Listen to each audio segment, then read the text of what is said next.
요즘 결혼식 간소하게 치르는 사람들 많죠. 그런데 이걸 넘어서 식을 아예 생략하는 젊은 부부들이 늘고 있다고요. 네, 결혼식이 없는 결혼, 이른바 노웨딩을 선택하는 20, 30대가 늘고 있습니다. 이 화려한 예식과 정형화된 절차보다 부부의 관계와 내면, 그리고 결혼 이후의 삶에 집중하고 싶다는 이유 때문인데요. 주변에 청첩장 대신 모바일이나 엽서 형태의 결혼 알림장을 보내서 결혼을 알리고 축하를 받는 경우가 많습니다. 실제로 최근 결혼인식조사에서는 미혼 남녀 10명 가운데 4명이 의견이 맞으면 결혼식을 생략해도 된다고 답했는데요. 결혼식을 생략하거나 최대한 간소화하는 것은 해외에서도 마찬가지입니다. 일본에서는 예식 없이 혼인신고만 하는 니시혼이 성행하고 있고, 미국에서는 비용 절약을 위해서 50명 이하로 하객 수를 줄인 마이크로 웨딩이 하나의 흐름으로 자리 잡고 있습니다. 비싼 비용 부담을 없애고 실속과 본질에 집중하려는 경향이 결혼식의 한 트렌드로 자리 잡고 있는 것으로 보입니다.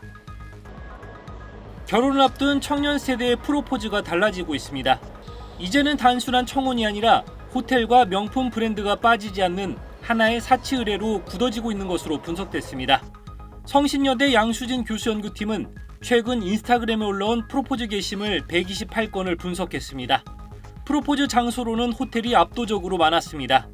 전체의 42%가 호텔이었고, 이 가운데 대부분은 5성급이었습니다. 특히 잠실의 시그니엘 호텔은 93층, 99층 같은 층수까지 강조하며 게시물이 올라왔습니다. 자동차를 활용한 경우에도 BMW 같은 외제 브랜드만 드러냈습니다. 예물은 명품 가방이 가장 많았고, 샤넬이 절반 가까이 차지했습니다. 목걸이는 반클리프 아펠, 시계는 롤렉스가 많이 보였습니다. 연구팀은 이런 현상이 SNS의 특성과 맞물렸다고 분석했습니다. 인스타그램은 사진과 해시태그 중심이라 크고 눈에 잘 보이는 것이 주목을 끕니다. 그래서 가격이 높지만 작은 다이아 반지보다 가방이나 큰 포장 박스가 더 효과적인 과시 수단이 되는 겁니다. 여기에 밀레니얼 세대의 자기애적 성향이 결합하면서 명품 과시는 더 강화된다는 설명입니다.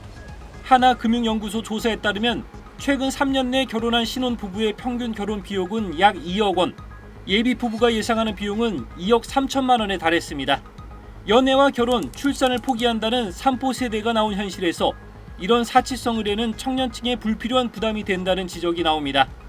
양수진 교수 연구팀은 과시적 소비를 이해하는 콘텐츠에 대응할 수 있도록 SNS 리터러시 교육이 필요하다고 제안했습니다.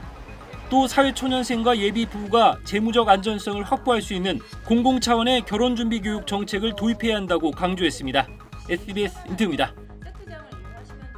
네, 시사평론가 고현준의 뉴스탁 시간입니다. 안녕하세요. 안녕하세요. 네, 결혼식 축의금 낼 때 얼마 내야 되는지 참 고민하게 되잖아요. 그런데 실제로 사람들이 축의금을 얼마씩 내고 있는지 조사한 결과가 나왔다고요? 네, 한 간편 결제 업체가 지난 1년간의 송금 데이터를 분석했는데요. 송금 봉투 기능을 활용한 결혼 축의금 평균 송금액이 10만 원을 넘어선 것으로 나타났습니다. 2019년 평균 5만 원 수준이었던 것과 비교하면 약 5년 만에 2배 가까이 오른 셈입니다.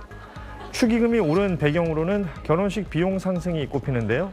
한국소비자원이 조사한 전국 결혼 서비스 평균 비용은 2,074만 원으로 지역별로는 서울 강남이 가장 비쌌고, 가장 적은 경상도와 비교하면 3배 이상 차이가 나서 지역 간 격차도 컸습니다. 결혼식장 1인당 식대 역시 서울 강남은 8만 3천 원, 강남의 서울은 7만 2천 원, 경기도는 6만 2천 원 수준으로 조사됐습니다. 여기에 현금 가치 하락과 모바일 송금 문화 확산까지 겹치면서 축의금 금액도 함께 올라가고 있다는 분석입니다. 네, 축의금 낼 때 좀 참고하면 좋을 것 같네요. 네.